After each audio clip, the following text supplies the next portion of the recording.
सादर नमस्कार, सादर जय जिनेंद्र। क्षमा न्यूज चैनल कहीं भी कभी भी सही और सकारात्मक समाचारों के लिए देखना और सुनना न भूलें। साथ में आपसे विनम्र निवेदन है कि यदि आपने इस चैनल को सब्सक्राइब नहीं किया है तो कृपया अवश्य कीजिए और शेयर और लाइक करना ना भूलें। महाराज अंतरिक्ष यात्री सुनीता विलियम्स कल 9 महीना 14 दिनों बाद अंतरिक्ष से वापस धरती पे आई। महाराज जी, उनके इस कठिन समय में वो अपने आप को कैसे संभाल के रखी होगी और उनके इस तप से हमें क्या शिक्षा लेना चाहिए? कल लौट आई जी सकुशल। जी, सब कुछ चलो बढ़िया।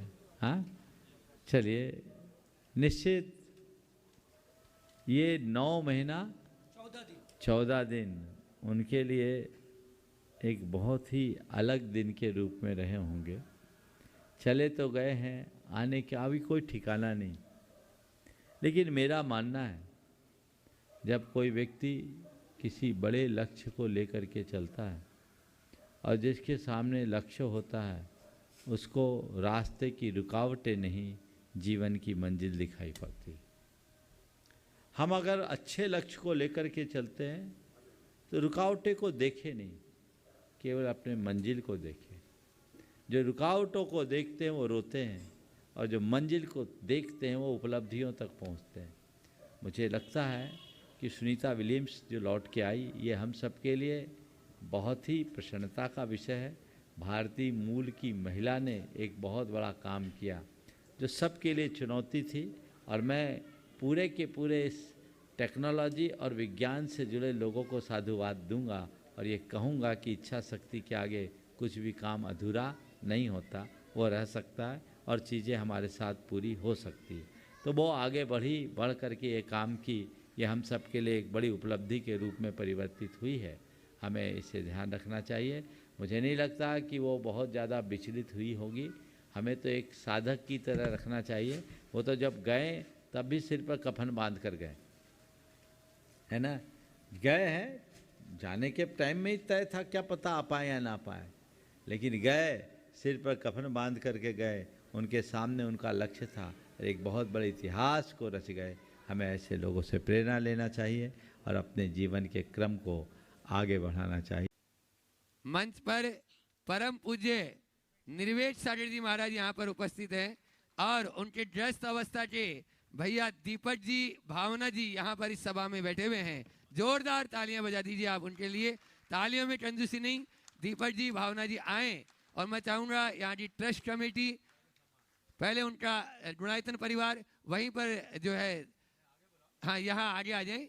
दीपक जी हैं, सम्मान के साथ दीपक जी एवं परिवार आगे आए। उनके सम्मान के लिए हमारा गुणायतन परिवार आगे आएगा। उनको गुणायतन भैया सुबोध भैया, संजय मलिया जी, हमारे संदीप जी इनका स्वागत करेंगे। गेहूं वाला परिवार, जी लोग सब मिलकर उनका स्वागत करें। आप लोग तालियां बजाएं। सामने आओ, आप लोग तालियों में कंजूसी करें। जिनके परिवार से निकला हुआ हीरा अज्ञान रूपी अंधकार को दूर कर ज्ञान का चौमुखी प्रकाश फैला रहा है, जो पाठशालाओं का निश्चित रूप से बहुत ही अच्छे से निर्देशन करते हैं और बहुत ही अच्छे से यानी पाठशालाओं की प्रेरणा देते हैं। चौधरी जी ऐसे परिवार से आज दीपक भाई अपने बीच में है। आ जाए, सामने आ जाए, सामने आए। सपत्नी बुला। दीपक जी, भावना जी यहाँ पर आए और महिला विंग का स्वागत करने के लिए। हाँ, दीपक जी अपना सवाल भी करेंगे। हाँ, भावना जी कहाँ हैं? आइए आइए, पीछे आइए, बुला लो। चलिए आ जाने दो, जब तक आने दो, आएंगे। आ रही यहीं आओ ना, यहीं। माइक दीपक जी तक पहुंचाएं। एक प्रश्न गुरु चरणों में दीपक जी भावना करेंगे और महिला मंडल। हाँ चलो, एक साथ हो जाओ। दीपक, जोरदार तालियों से भावना जी की के पवित्र भावों का सम्मान करें। देखो, अपने महाराज श्री के निर्वेद सागर जी के सगे भ्राता हैं, लघु बड़े, इनके ज्येष्ठ भ्राता हैं। कल से आए हुए, मेरे भी ध्यान में नहीं था।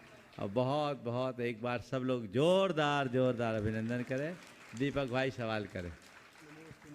एक बहन है, वो आरिका है, संतुष्टमती संघ में। एक मुनि महाराज है, एक घर में भाभी महाराज बनने की तैयारी में है। जोरदार अभिनंदन करें। बहुत बढ़िया। हाँ बोलो। श्री के चरणों में मेरा परिवार का बारंबार नमोस्तु नमोस्तु नमोस्तु। महाराज जी, किसी प्रकार का मन में कोई क्वेश्चन तो नहीं है? बहुत बढ़िया, एक बार जोरदार अभिनंदन। भावना जी को पूछना है? नहीं, चलो ठीक है। हाँ, क्षमा न्यूज चैनल देखने के लिए आपको बहुत बहुत धन्यवाद। सादर प्रणाम। सादर जय जिनेंद्र।